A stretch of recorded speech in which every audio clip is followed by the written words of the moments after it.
Hey guys, it's been a while and we are going to be recording an episode about another medical school journal. Now, I know you've followed the series till this point. If this is your first one, go listen to the first and second episodes on the podcast. They're not too far down. If you're on the website, The Average African Kid at podbeam.com, check the most recent episodes. You'll see them over there. And if any other platform you're in, just scroll. You find the medical journal episodes.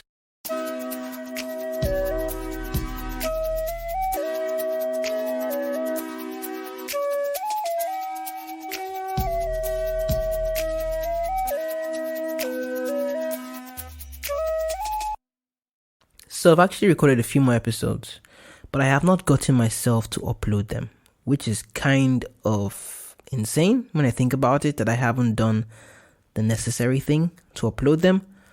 But it's okay. We move forward, okay? And I'm going to give you guys a summary of my medical experience so far. Summary is this: I finished my first degree in neurobiology in 2018. And I wanted to go into medical school in the United States. I got accepted and things were very expensive. The cost was super high, no loan options. They wanted you to have all the cash on hand. I was grateful for the acceptance and the opportunity, but I couldn't take it, so I turned it down. I felt the Lord's leading to come back home to Nigeria, and now He has made a way for me to be in school again. After 4 years, so back in school, and the journey has been exciting. The journey has been amazing.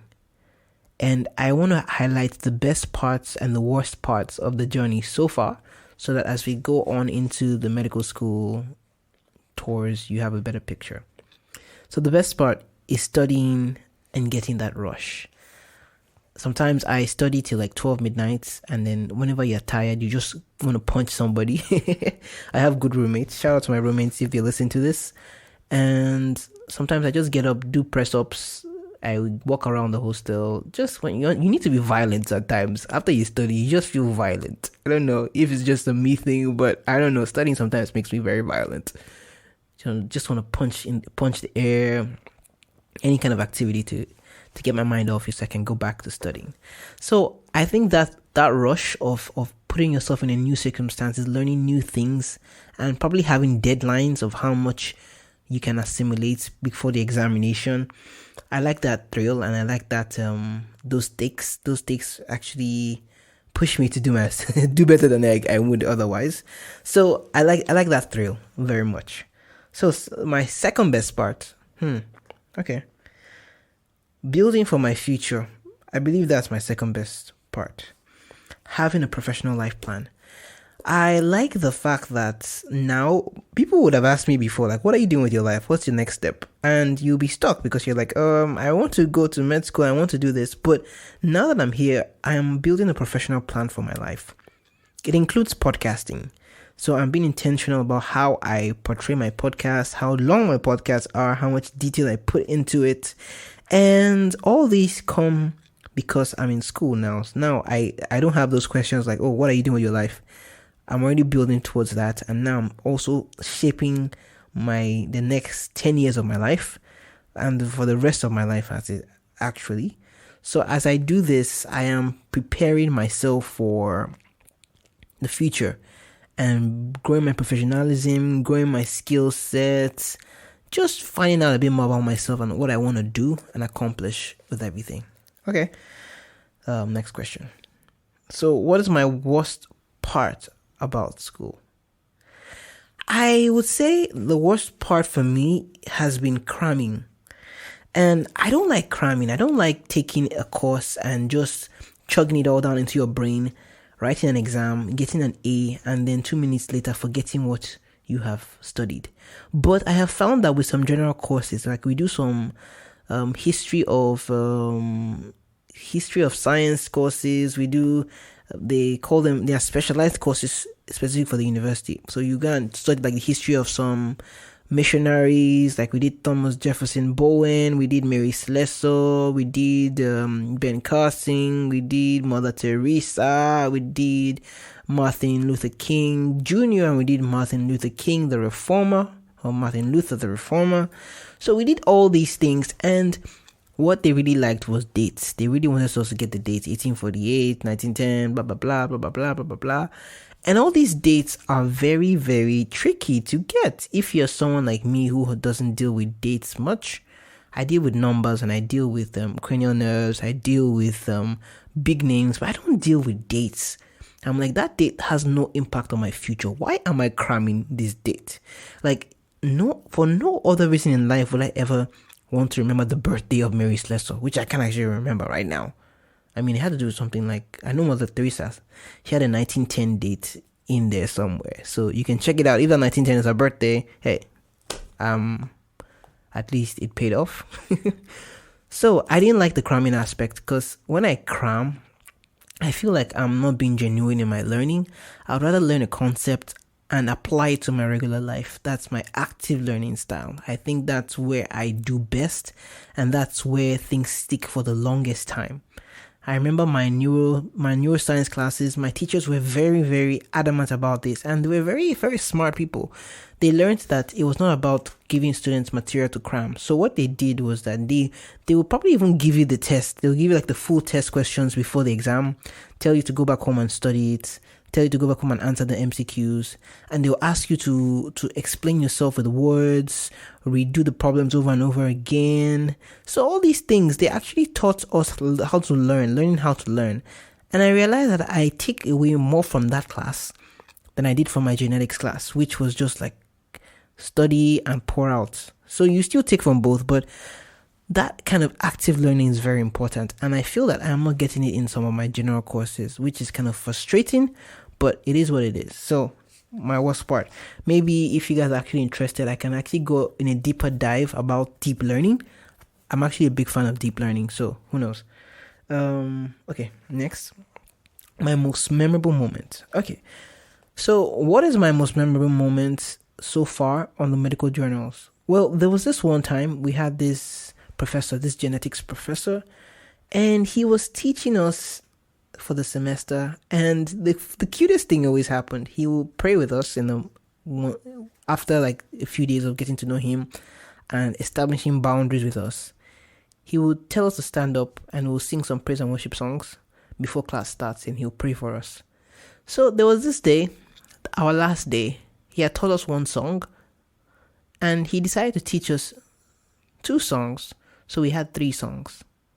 After class was over, before we left, all of us, the whole class, 300 students, sang those songs in unison, and it was the most beautiful thing you could ever hear. If I can sneak in one of the clips, I will sneak it in here. It's definitely, I don't think it's copyrighted. I hope not. So I'm going to put it in here, and it gives you chills when you realize the context, because one of the songs says, I will make it, I will make it, I will make it, I will make it, oh Lord. And he just encouraged us, like, not just for one semester, he encouraged us for the rest of our medical training. Because he knows, and we know, and I know there were times that we'll want to give up, that I would want to give up. But knowing that we are together in this, that we will make it, is such a strong bond. I will make it. I will make it. I will make it, oh Lord. In the name of Father, Son, and Holy Spirit, I will make it, oh Lord. I feel like words could never describe it. I have been in situations like this before. One of them was in an organic chemistry 2 course when our teacher, his name was Hector Aguilar, excellent guy, excellent professor. He did a charge at the end of the semester, and that thing deserves to be in a movie. Look, he deserves to be, just to play himself in a movie as a teacher that influenced my life, and give that exact same speech, because that speech can change lives. I wish I think maybe I'll reach out to him one of these days and ask him to please record that speech and post it on YouTube, because that speech was powerful. I've had that moment, and this is the second moment in a school setting where I've had such a powerful encounter. So I was very impressed, and I was like, wow, there was such unity and such love and such deep emotions. So I will try and add that to the podcast. I will try and find that file and edit it in. Some of my issues have been editing. I take full responsibility for not giving you guys episodes for the past few months. Again, you know where I have been. I have been studying. I've been working hard. But that doesn't mean I wasn't recording. I recorded at least 6 episodes of them ready. Maybe one day I'll go back into the archives and pick out the best parts of those episodes. But I value your time and I value all that you do. So if you're one of my classmates that's listening to this, thank you for joining us on the Average African Kid journey. I appreciate every single one of you. And if you're new here, I appreciate you. And you can leave a comment in the videos. If you're on the website, the Average African Kid podcast, definitely leave a comment there. The Average African Kid at podbeam.com. I actually own the rights to the website. I don't even know I haven't added my own URL. Issues for another day. But wherever you are, Podbeam, Apple Music, Stitcher, even if you can't leave me a message, you can send me an email telling me what exactly you like about the show, what exactly stands out to you, what exactly you feel that you connect with, at the average African kid at gmail.com. Exactly as it sounds, the average African kid at gmail.com. So that's it from that episode. Thank you very much for this, and I hope to have more episodes of medical journals in the Average African Kid podcast. So stay tuned for more. Stay tuned for amazing things. So let's tune out.